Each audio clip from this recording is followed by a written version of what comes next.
What's going on, my people? You're listening to The Score, an urban music education podcast hosted by Eric and Justin, where we discuss tips and strategies on how to become a more effective, compassionate, and culturally responsive music educator.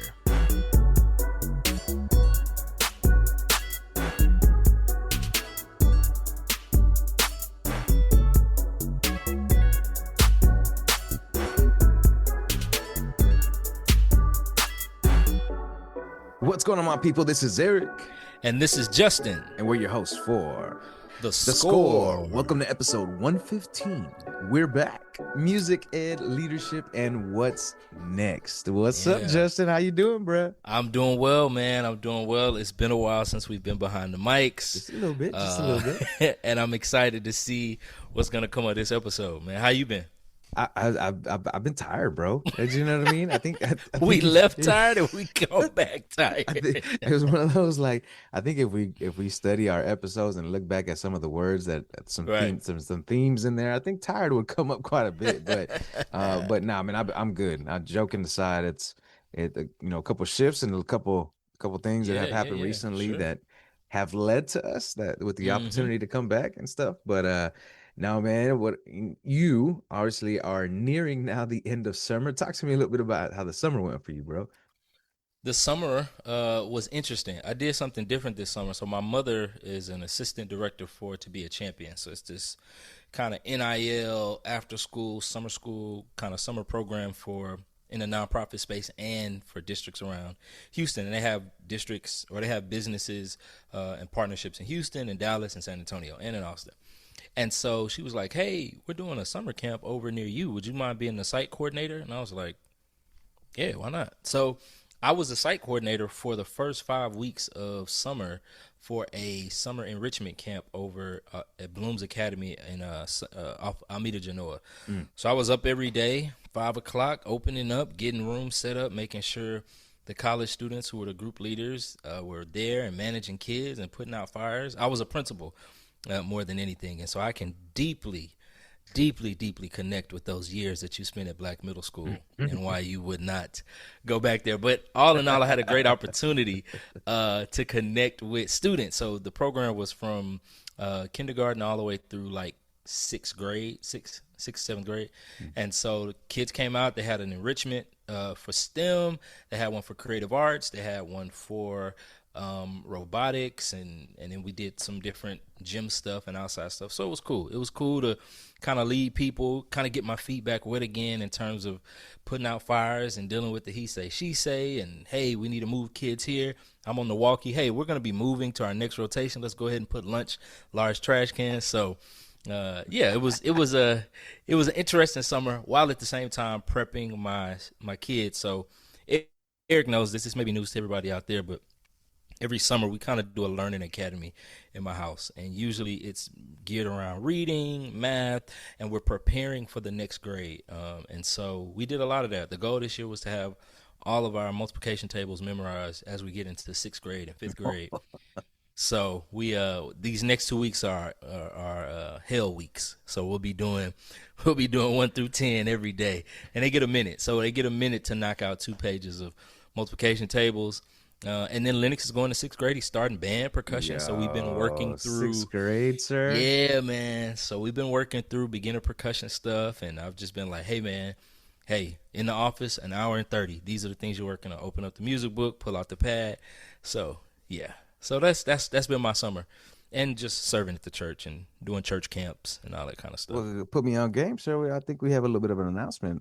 Yes, we do. We do. So last time we talked, I had took an exit from the world of music ed, and I had went into the nonprofit space as a community coordinator doing grant work.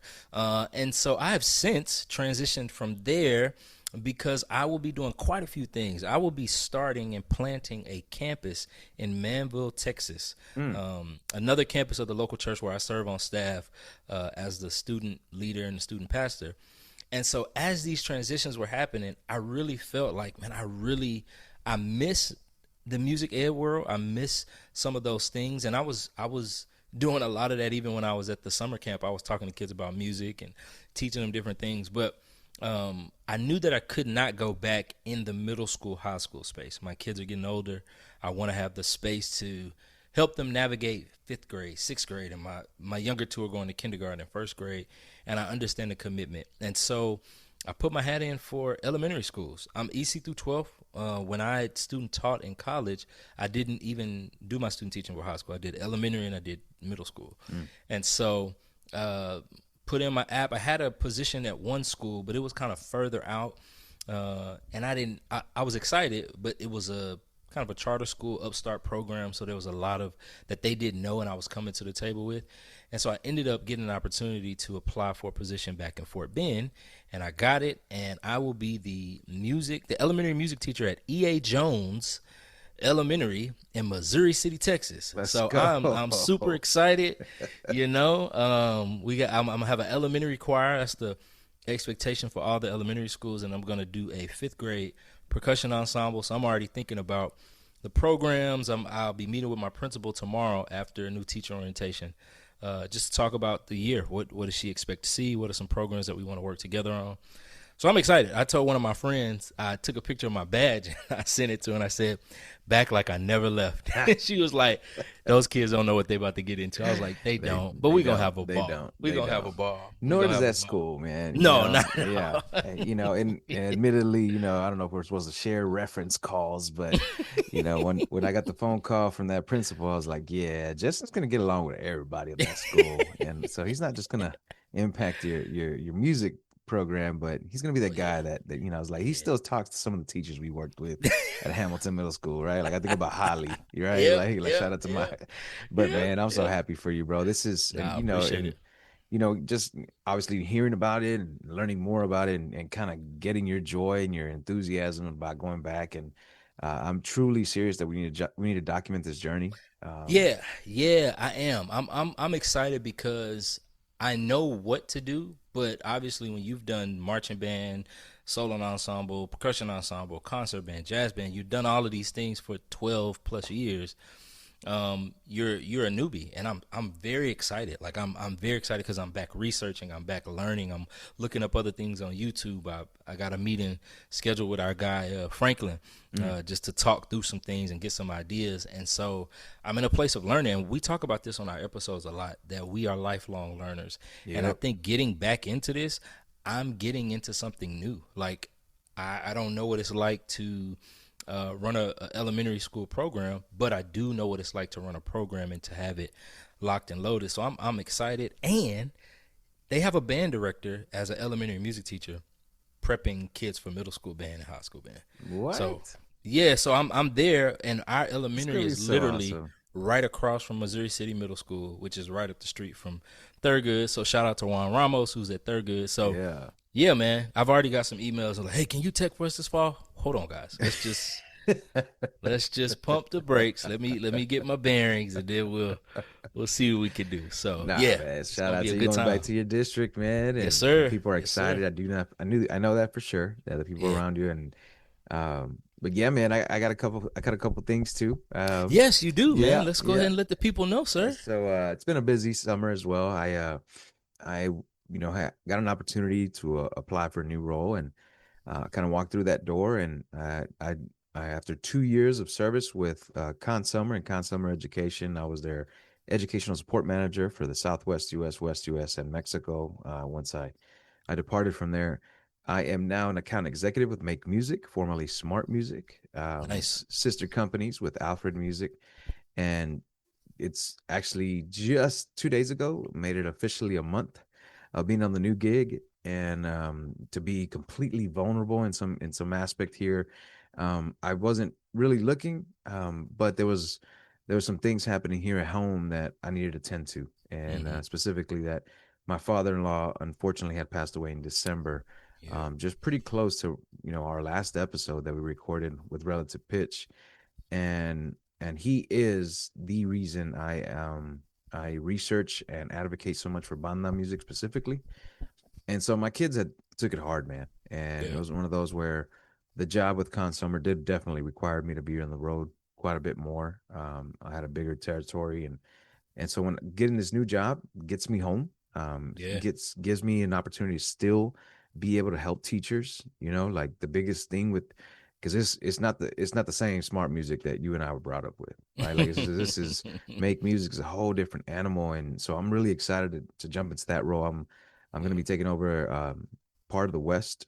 I got New Mexico, I got Nevada, Utah, Arizona, and California. So shout out to you if you out in that and I can help you, man. Hit me up. I got you. But this is one of those things where, to your point, Justin, the journey that we've been documenting and people have been able to follow on what we have going on.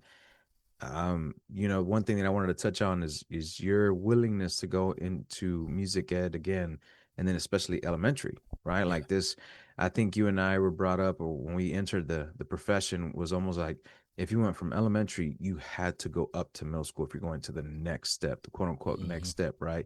And then of course high school, and then from high school, college. Right. And what I'm seeing recently, man, is a lot of folks being willing to take other roles, right? Not lesser. I think our perception sometimes thought they were lesser. When we think of that, it's like, oh man, he's going back to elementary, right? Like, no, he's going to elementary because that's what worked for him in his life, right? Like, the biggest thing that I want to take away from this is like, back in the day, we were used to be asked like, what do you want to be when you grow up, right? And valid question, but now I challenge folks and say, what kind of week would you want to have, as an adult? In that part of your life, right? Like, what would that look like? Okay, cool. What job can you get to support that? Right. It's like, but instead, in return, our mentality is get the job and then make life fit around that. Yeah, and that never works because you spend time. Once you get in that rat race, like we call it, you spend time on the wheel. And once you can find out how to get off of the wheel and say, how do I make the wheel a part of my life? But that's not just my life. You know what I'm saying? Yeah. And I think even when you talk about just this hierarchy of how we kind of view jobs, we take a negative tone, but I think my heart has always been about how do we create the genesis for any student. So my passion in teaching middle school, as much as I love teaching high school, my passion was middle school because this is where we set foundation. And now I'm going even further, and how can I impact those 4th and 5th graders that are with me from 2nd and 3rd that say, I actually want to be in band. Like, I want to continue this part of my learning because it helps me build. And, like, I'm going to make everything. And I was talking to my wife. I was like, I'm so excited. She was like, yeah, I'm so proud of you. And I was like, the competition begins now. She was like, babe, these are elementary kids. I said, ain't no way I'm not going to have the best elementary choir in the district. Like, I'm coming in making noise. I want people to be like, what is happening at E.A. Jones? So the mindset doesn't change. Now, I may have to kind of, tone it down with first graders and second graders, but we're gonna figure out that slippery slope. We're gonna figure that out. But see, that brings up the other point of burnout, right? Yeah. What some people saying that burnout doesn't exist. And I'm like, I'm sorry. I'm seeing left and right people leave the profession all the time. I'm seeing, it's like, and to, this is one of the biggest things that I try to encourage people. I mean, it's cliche, but it's like, it's true. It's like, you can't pour from an empty cup.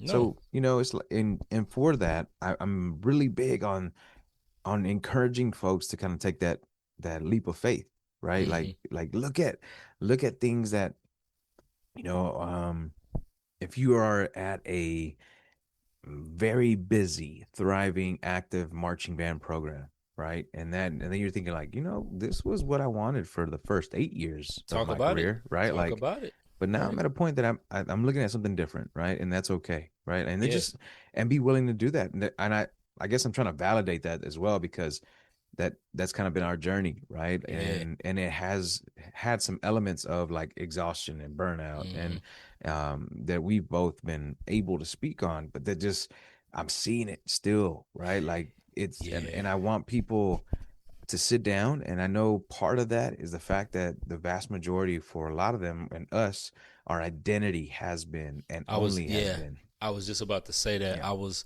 talking to some friends and I said, and they even said like, man, elementary, I never thought. I was like, I don't do this job. I never needed to be affirmed as a band director. Like, I think with them, I think there was a blessing in disguise of me working with you and Asiba. Shout out to Asiba, Chris Mosley, all of us in that heap. I think that we were so busy just trying to get from a stigma of trying to be the guy that we was like, how can we just be the best versions of ourselves as black and brown educators and go from there. And then I said, I've been blessed to work in collaboration and community with brothers that I've done all of the things. We've had kids make region. We've had kids make all city. We've been to area. We've done sweepstakes. We've done the jazz competition. I've done all of the things. And so, I mean, at this point, what else am I looking for? You know what I'm saying? And so I think when you can get to a place where those accomplishments meant something and it wasn't, okay, I got to get another All-State, or I got to figure out how to make honor band. And if you're doing that, that's fine. Go after it. Do it with all of your might. But for me, and I think for a lot of us, the reason we're burning out is because we're trying to attain something that has burned away our passion and our desire from why we even got started in the first place. And so I don't have nothing to prove. Like, people know me, they know us, they know what we've done. Whether you see my name on another and the next band, I don't really care. Like, I got an opportunity to create legacy, and I don't have to have my name at the middle school or the high school to create legacy. That's already been made. It's already kids out there. So let me tap in with these elementary kids, because as we start talking about that transition, the way they're making music now and the way they're learning music, starkly different in this elementary space, which is probably causing some of the, I don't want to do band. I make music on my phone, or I make it on my iPad. So as we take a break from our discussion, we're jumping into the segment called In Rotation. During this time, each of us will get an opportunity to share what we're currently listening to, favorite artists, genre, album, playlists. If you have any recommendations, drop us a line on our social media platforms at podthescore, or send us an email, podthescore@gmail.com. We look forward to hearing from you.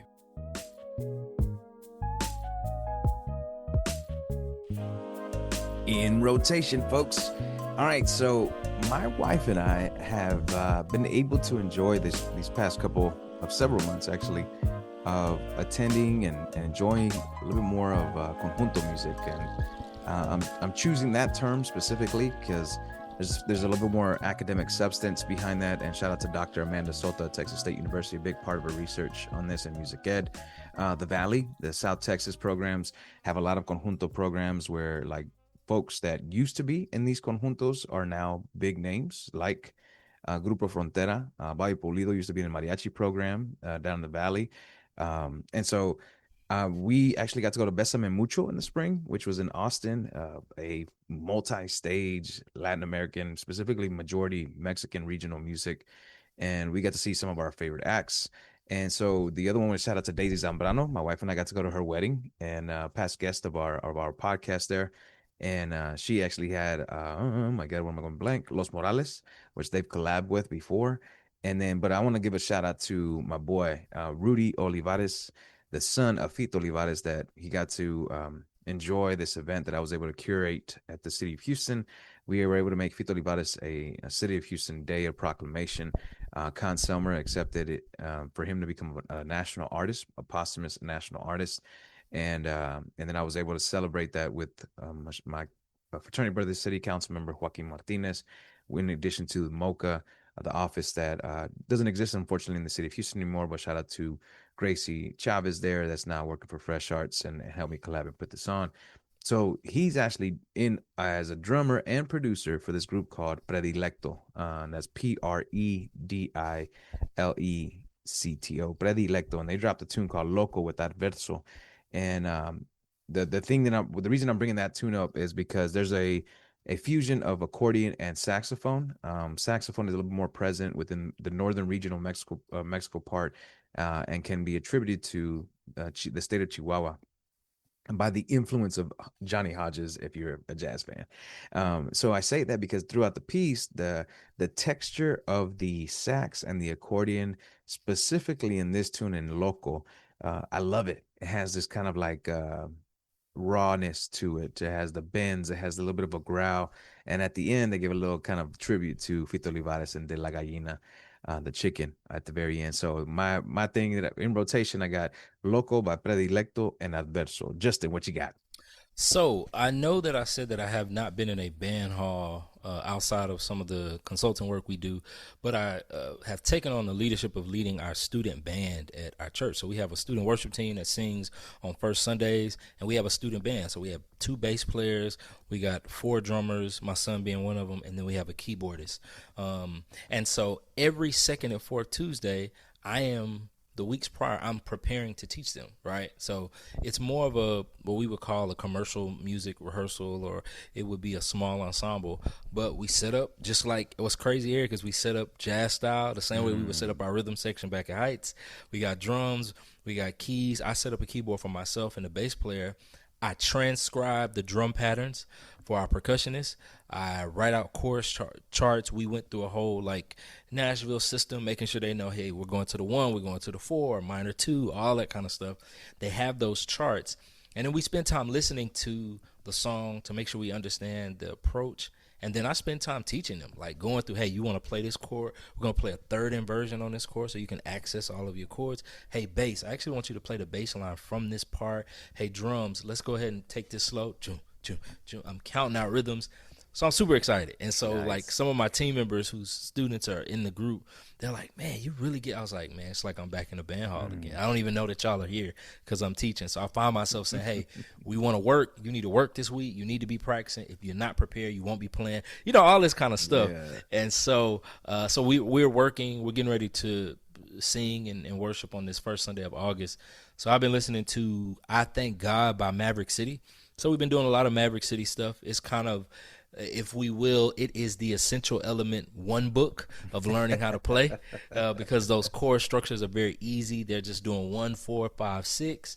The bass line is playing whole notes and quarter notes.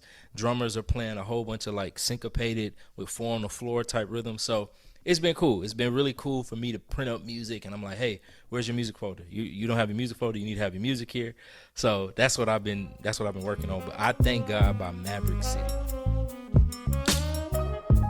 All right, we're back. So, Justin, we touched on it a little bit in the beginning, but I want you to kind of break it apart a little bit more. When we think of the word leader, right? Do you think people assume a leader on a campus is automatically a teacher, or do you think they gravitate towards an administrator title? And if so, what could we do differently as teachers to make sure that they do view us as leaders? I think we automatically kind of gravitate towards admin just because we've been kind of wired to think that. When you think of a school leader, campus leader, you're thinking about that principal, that executive team, and we as teachers are supporting that vision. But I think what we have to do is think of everybody on the campus is a leader, because one of the things that happens is when we only look to admin, then we're always waiting. And we always hear from leaders, teachers, principals, they're always saying, hey, we want y'all to take the initiative. We want y'all to build rapport and build relationship with students. And I think sometimes we look at our classrooms as kind of like a small world within the larger scope of things. And we're like, well, I lead in here, but once I step outside of this room, you tell me what to do in this hallway. Instead of saying, I'm in this room, and this, when we worked at Hamilton and we worked at Heights, our room and this hallway belongs to band. Yep. So I don't know what y'all did on the math wing, but when you walk on this hallway, we got to relax. Hey, I don't know what's happening at the field house, but when you come through this band hall, or if you come into this music wing, there's a certain expectation. And so I think what we have to do is we have to not put narratives in place of titles, and know that people people are leaders. Not the word principal is not a leader. It's just a title of a person, of a position that you hold. You know what I'm saying? And I think we look at principal, lead counselor, school operations person. Those are leaders. Oh, I'm just a teacher. I don't. No, you carry a lot of the weight. They're envisioning us and giving us the tools for us to then create the environment. And so I think for teachers, I know one thing that I'm going to have to really take into account is now in elementary, I run this room a part of the larger scale, even though in band, in high school, middle school, you kind of in your own world because they only come talk to us when they need us to do something. Mm-hmm. So you're kind of in the wild, wild west, and we running this the way we want to run it. We show up to staff meetings, and we make sure we do our little online compliance things. But outside of that, we're living in our own world. But now as I walk into the elementary world, I don't have that vision because we don't have a football game or a pep rally or something to prepare for. I'm now furthering what's happening in that ELA class that I want to build upon in here. What's happening in that math class? What's happening in that science class? How am I making sure that character and how we treat each other, which is what's being pushed in every part of the school, is also happening here? And so if we understand that we play a part of this whole thing working, then I won't just look at leaders.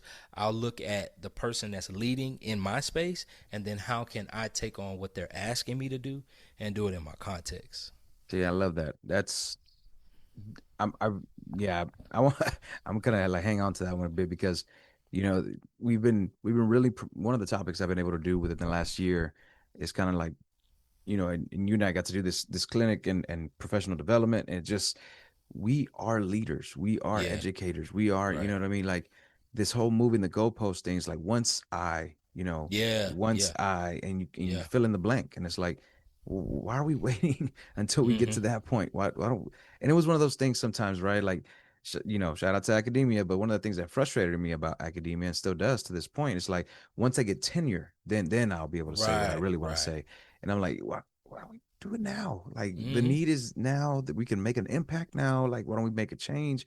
And so I say that because I want folks who are already in these roles that are saying that specifically. I can wait until then I'll be able to make an impact, or I'll speak up, or Yeah, I'll volunteer for that committee, or I'll lead that initiative. We all have something to contribute. right. And I personally would always try to redirect my communication, my language, to ensure that I was showing strength to the people that at times people didn't see leadership within them, or I'd speak up for them, or I'd advocate for them, and just kind of say like, yeah, they did a great job, like yeah, they really helped me out, like oh, I wouldn't have been able to do that without them, Right. because I'm real big on giving credit where credit is due. But Yeah. I'm also real big on like, man, give away those flowers, because if you do it and you do it appropriately, they will always come back. It might not be immediate, but it Right. always comes back. And then one thing that I've been able to credit and love is that a lot of the folks that used to work with me have said they would do it again, right? Like they'd be willing That's to, good. because Yeah. working in different spaces and different industries, coming from the education space and then going to educational leadership and then going to higher ed and then jumping into the music industry the last several years has definitely shown me different perspectives, different priorities. And each one of them, I had leadership experience and dealing with different leaders, right? Like I Mm-hmm. would argue that Mr. Gonzalez at a certain at Davis High School when I was there was a leader, but what was he? Mm-hmm. The plant operator, right? Right. It Right. was like, and when people hear and see that name, and it's like, man, that's cool. It wouldn't have run it without that man. It's Facts. like, so I want make this is leadership can look and feel kind of pigeonholed sometimes in music Mm-hmm. ed, because we can think of the really great people out there in our industry that are a lot more visible than the folks that are not that haven't gotten the opportunity yet. And so for the folks that haven't yet or are thinking about it, that's where like we're saying go, right? And this Mm-hmm. kind of touches on what we're looking at for us and redefining our role, right? Like what it looks like for us in music ed. And Justin and I, when we first started presenting on the podcast was around 2020, Yeah. right? That's when we the first year that we got an opportunity. I think it was at TMEA 2020, and we did the Mm-hmm. live podcast. And so now, even at that, bro, I think you remember this, right? We were walking around, getting an opportunity to go travel. We were up in Illinois at Right. Peoria. Shout out to Illinois Chicago. MEA, right? Yeah. Like we were up in Chicago, and I was like, hey man, do you want to do this like till we're like old and gray? Like, is this something you want to do?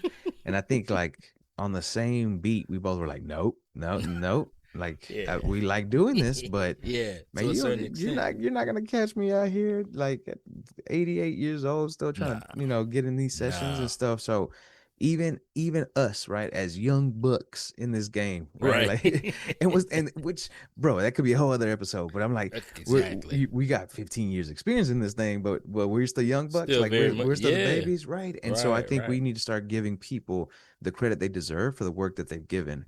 For And sure. so for me personally, I'm really big right now. I was able to launch the nonprofit Armonia with the event at with Tito Olivares. And so a lot of my passion projects were specifically on promoting and advancing Latino and Latina music education are gonna be funneled to that. But Mm-hmm. now my goal with that is one of those like, man, I have this network, I have this ecosystem that kind of are not kind of are like-minded and want to serve the same capacity, the same way.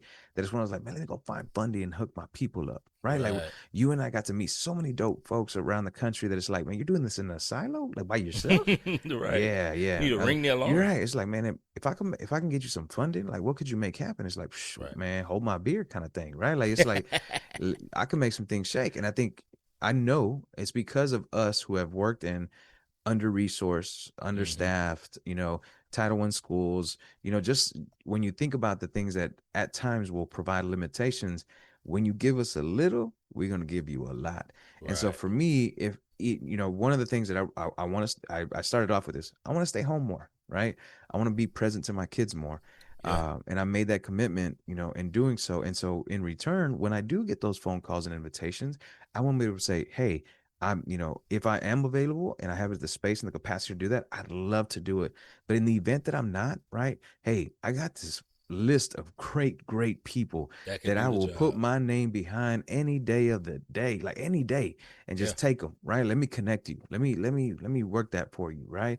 And so for me, it's about amplifying those voices because I'm gonna drop a little bit of a revealing thing here is that Justin and I early in this thing, we asked help from some people out there and we Hmm. got left on red, right? It was one of those like coaches, For sure. we'll cut you the deal too, right? Like Right. we don't know what we don't know. So, but you've been in this part of the industry, can you coach us? We didn't get very many responses, if any at all. So it's one of Of those like course. we're gonna figure it out. So what happens when people ask us? We Hey, tell this them what it we, like it man, is, right? man. Every time I had a woman at my church who started a podcast, and she was like, "Hey, I've listened to your content. I see how you doing. Hey, can we sit down and talk?" And I was like, "Yeah, whatever stuff that we was doing, whatever we have done, and I've done with Eric and outside, and he's done. I'm gonna give you that information. Mm. Like, it's no need for me to hold on to it, because I don't know how that's gonna impact you. And I think that goes back to that leadership thing, right?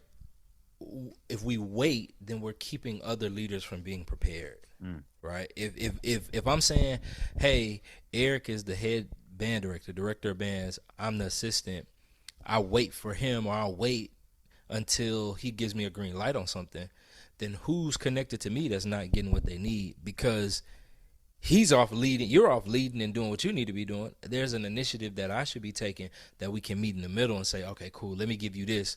But it's hard to give something to somebody when they haven't managed the stuff that they already have in their hands. Mm. So Mm. yeah, yeah, And I love it. I love it. yeah, This is, yeah. I'm really excited about this.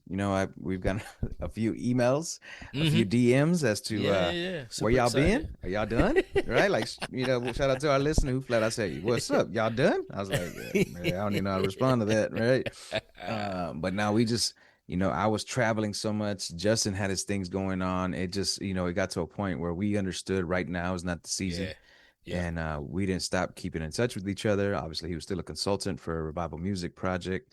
And so, doing this has brought us joy, even planning for this, right? Yeah. Like just getting this back into this space, which admittedly has given both of us some great opportunities Oh, for to sure. meet. And I think that the best thing I could take away from that is like meeting the best people, like meeting Yeah, some dope people, yeah, bro. It's like, yeah. that just that access, sometimes people can like, man, how'd you get to meet so and so? And it's like, I walked up to them, right? Like it was like I shook their hand, or Yeah, we broke bread, or I invited them to a coffee. yeah.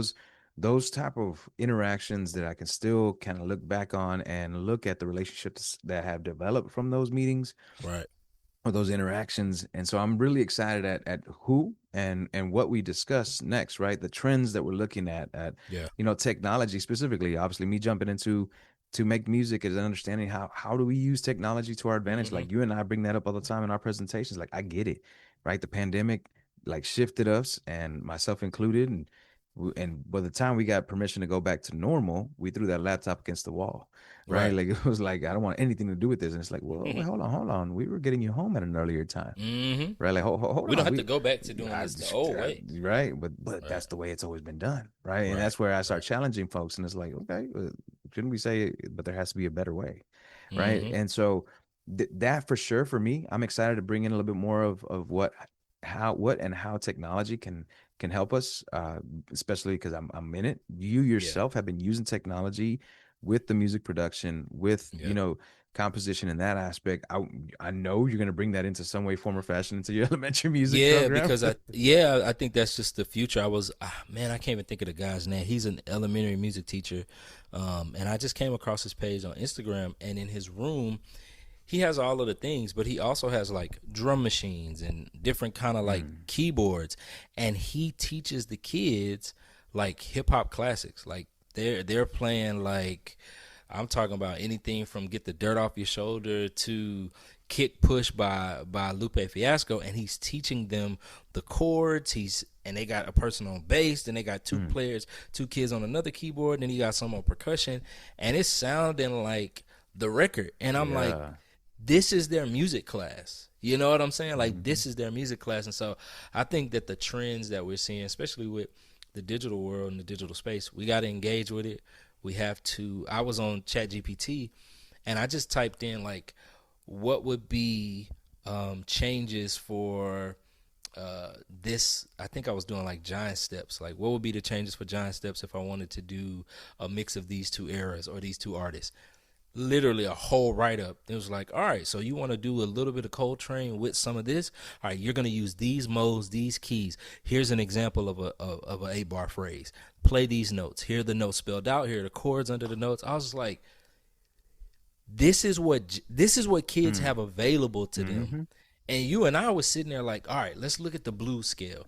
All right, let's take these few notes. Yep. Okay, play these chords. These notes fit over. You know what I'm saying? And now they can fast track it where it's like, then it was like, hey, if you want an example, hit the hyperlink below. So it's just so much. That's why I'm super excited about this year, because I'm like, I don't even know what I'm getting into. Like, I'm just by the time, like, the different videos, like, be on the lookout, because you're going to see different videos up and little short clips on the page, and we're going to be highlighting this whole year, man, because it's going to be, it's going to be really exciting. So for me, the other one that I wanted to touch on is that unfortunately, right before he passed, right, my father-in-law I bought myself a box Strat, a 180 S37. Shout out to Conselmer, right? And I bought myself a box Strat, and so I was picking up trumpet again, right? I haven't played it in a while, and that's my secondary instrument. But I was teaching myself some banda songs that I asked my wife's cousin, who plays in the banda and is my father-in-law's hometown, to send me some arrangements. And one of the tunes that I was learning was Ilusión 98, 98 Illusion, translated, and by Banda Perla de Michoacán. And while I was playing it, I was like, man, this kind of would sound dope with a marching band, right? So shout out, I hit my boy Brandon Hopkins, associate director of bands at Prairie View University, and I was like, hey man, could you arrange this? And he's like, man, hold on, man, give me about 20 minutes. And so I thought he was gonna respond in 20 minutes. He threw me the arrangement back in about 25 That's crazy, minutes, right? That is crazy. That top spin, yeah. And so then, but I also knew, right, like, if I want to do this, I can't go what we were used to in some HBCU spaces where only the winds would be arranged, and then the percussion was left to make it up. Make up parts. Yeah, make it up. And so, which is a trait and a characteristic that I admire, but I also knew that the vast majority of the country is not going to take that, or even internationally, right? Like, so I was like, I got to get this notation written out for battery. So I hit up Tim Green Sr., and so shout out to Tim Green. Nice. And also another consultant with a Revival Music Project. And so I was like, hey, bro, can you write this out, man? Can I hire you to do this? And he's like, yeah, man, what is this? Right. And so we had a conversation. He's like, yeah, man, the more I listen to this, the more I like it. And I was like, cool. Got it arranged. We were able to do the Cinco de Mayo Puebla Symposium for marching band again for the second year in a row that I was able to coordinate and facilitate. While I was down there, we got to work with the Águilas Doradas. Shout out to our friends down there that invited us and opened up their doors. And so because of that graciousness, man, and when I say graciousness and like hospitality, I'm talking about the best chilaquiles with coffee and sweet bread to eat breakfast at the campus before we did the clinic, and then the clinic the whole day, and got to meet the kiddos, and just, it was phenomenal, man. And then so we got to help them with their application for the Rose Bowl parade. But at the end, I was like, you know what, man, I'd love to give you an arrangement, right? Like, this is my gift to you on behalf of Armonia, so I had no expectation of actually preparing it, like, but I want you to have it if there's of any interest to you. Well, to end off their academic year, they do a clausura, like the closure of the year, and they performed it, man. So my friend Hugo there, that's dope, bro. It sounds great, right? They did it justice. They got some great, comments from the community. And I'm looking at that. I'm like, yeah, that's where my little creative side comes out. Yeah, right? Like when sure. you take this tune like that and you wouldn't expect to put it to a marching band setting. So because of that, I got some more in the pocket, right? Like I was like, well, if that one worked, what about this one? And this could work. And so essentially I'm still doing, but probably on a much greater scale, what I would have done if I was a director of bands at a certain school. Yeah. When I commissioned or arranged a cumbia medley, and we would do it in the fifth quarter, right? Like when the football game ended, or those type of little things. I'm really excited about funneling those projects into Armonía, and bringing those opportunities for more people, right? Like if you have an event or the thing that you want to curate, and we can help and support. So Armonía itself has been able to help to put La Reunión on a reunion for Latino, Latina, and Latinx music educators, band directors, and orchestra directors at Midwest. La Reunión has happened at Georgia MEA and at different spaces. So just because of that, it's like, it doesn't have to be me. And that's the biggest thing that I think you're grabbing from this. It's like, and it doesn't have to be me and Justin. It doesn't have to be Justin. It's like, and take joy and pride. Whoever. Like you can sit back and say, I was able to help make that happen. Yes. Or I'm a connector in that. Or I'm just like a person who was able to. I think we need more people in our profession willing to do that, right? Like when we lead with ego, and we don't give the opportunity for others to step up or to be the person, or to, and I love fulfill their purpose. Yes, man. Purpose. So you can probably hear the joy and the passion coming out, because it's true, right? Like all these things that I have, at the end of the day, it's to leave it better than we found it. And so a lot of what I'm doing could be considered that I'm healing my inner child on some of the things that I was prevented or discouraged from doing in my upbringing. And so instead of being able to do it for myself, I know it's going to be left for the next generation, the next generation, next generation. But what are you most looking forward to, man? I am looking forward to being thrown into waters that's going to require me to do the very thing that you said. Reach out to people to be taught. That's what I'm really looking forward to. Like, I'm looking forward to the conversation with Franklin. I'm looking forward to this week being at our fine arts kind of, in service, but I'm no longer in the band room. Yep. I'm with all of the elementary teachers, and hey, this is with all love, with all of my quirky folk in that room. I'm excited. You know what I'm saying? I'm excited to see, like, I know what a first day routine is for me in a middle school beginner band or high school band with returning kids, but how do I pull from that and then make it elementary? How do I not try to enforce upon elementary kids my background that makes me feel comfortable, but really get down with them, right? That's what I'm super excited about. Like, I think the fact that I don't know what's happening and I don't know what to expect is what's making me very edge of my seat. Like, sitting, standing at the door, all of the things that go along with second graders and third graders and all of that. Yep. So I'm excited, man. He ain't lying. My elementary folks are some quirky people. And we're saying that because we presented to quite a few, right? And the energy is drastically it's up there. different, right? Man, we got them football coaches in the secondary sometimes that be looking at us like, man, what these guys doing here, man? Let me get back to my field, right? My elementary folks are like, oh, hey, good morning. Like, it's 7:15. Where have you been, right? Like, you can't, because in middle school and high school, and you can attest to this, Eric can come in, he's there on time, doors are open, kids are in there practicing, he's having his morning coffee, he's kind of getting himself prepared, going through rehearsal notes, going through emails, and he gets a chance to kind of get up to it. In elementary, hey, good morning. Hey, good morning, boys and girls. It's good to see you. It's not it's none of that. They come in on 10. They parents rushing to drop them off. So yes, they are. So yeah, but bro, the other part that I don't think I mentioned this part because it was after our last episode, but I also became a consumer educational clinician in that time. Congrats. I appreciate it. Congrats. And then got my first gig from that, and so I will be heading to Alabama to the Alabama Bandmasters Middle School Band out there in 2026. Now let me say this, man. Let me say this real quick, and I know we closing this episode. And he has the control to cut this off. So if you don't hear everything, know that he cut this off. Let me tell you how me and Eric and our whole crew was like, man, the guys, all of the names you can think of that are clinicians and they travel and they, all of the things.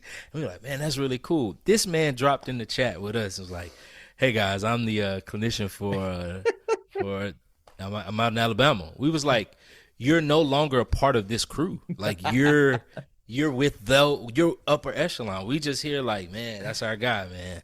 So it's like LeBron, like LeBron James went to the NBA and all his guys that he played in high school with, and like, yeah, that's LeBron's our guy, but he's, congrats to you, bro. Well deserved. Well deserved. I don't take those opportunities lightly at all, man. Sure. It's, and then one of the last things I was able to do for Conselmer and still as a Conselmer educational clinician is that I was able to kick off this past week at the Texas Bandmasters Association and TOTA, Texas Orchestra, and Texas Chorals Association. We have a summer convention in San Antonio. And Kim Bland, shout out to Kim Bland, Director of Fine Arts of Keller ISD. She asked me specifically to kick off the cohort, and this is for aspiring fine arts administrators, some of which, very few, are already fine arts administrators, but the vast majority are still classroom educators, or they're fine arts coordinators or fine arts facilitators within a cabinet moving up into fine arts administration.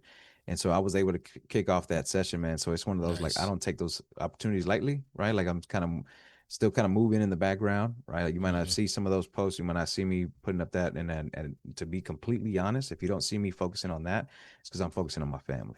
Thanks. Right. And so if I am going to be posting, it's going to be opportunities for the podcast. It's going to be opportunities for Armonía to contribute, to give back. Right. Like, so I want to leave you with this, right? It's not blowing smoke. We want to hear from you. This is the call to action right here. What topics do you want us to cover? So hit us in our DMs. If you have us on our socials individually, right, at Pod the Score. But if from that Instagram page, you can find each one of us, we respond to you. We love to hear those. Or podthescore@gmail.com. Hit us up, and we want to be more involved in this outreach and this message, and collaborate with you on more episodes and more opportunities to get this out.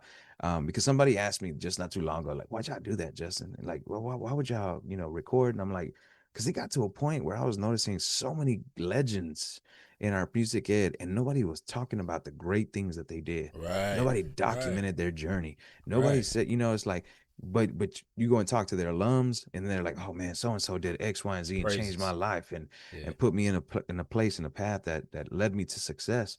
So I know it's kind of like a culmination of all these feelings and tactics and experiences of what we've been able to do with this platform. And at the end of the day, you can hear our message is still of service. It's like, who can we bring on the podcast that deserves to get their voice out there, deserves to tell their story? So let us know how we can help you. All right. Sure. So Justin, I want you to close it off, man. I want you to give people, because you're about to go into week 1 of some professional development. Some people are already in it. Some people go back in the next few weeks. I want you to lead them with a little bit of kind of an optimistic mindset. Hey, man, every year is a clean slate. It's what I tell my kids at the end of summer. Like, the next few weeks, we're going to be having our kind of father-daughter, father-son conversations of expectations. And one of the things I try to help them see is last year was last year. What you did last year was amazing. The ups and the downs, it was all good. But that won't work this year. You got to be willing to go and do something different to grow, because you got a brand new slate. You got new teachers, new environment. And so all of the educators, whether you're elementary, middle school, high school, college, whether you're a private lesson teacher, whatever you're doing, this is a new year. Do not be a prisoner to what happened last year. This has been another production of The Score. Connect with us on social media at Pod The Score. Send us an email, podthescore@gmail.com, or visit our website, revivalmusicproject.org. If you've enjoyed this episode, do us a huge favor. Rate and review us. This will help us reach even more listeners. Intro music by Justin McLean. The rotation and outro music by Ben Borges. And as always, let's continue to impact these lives through the vehicle of music.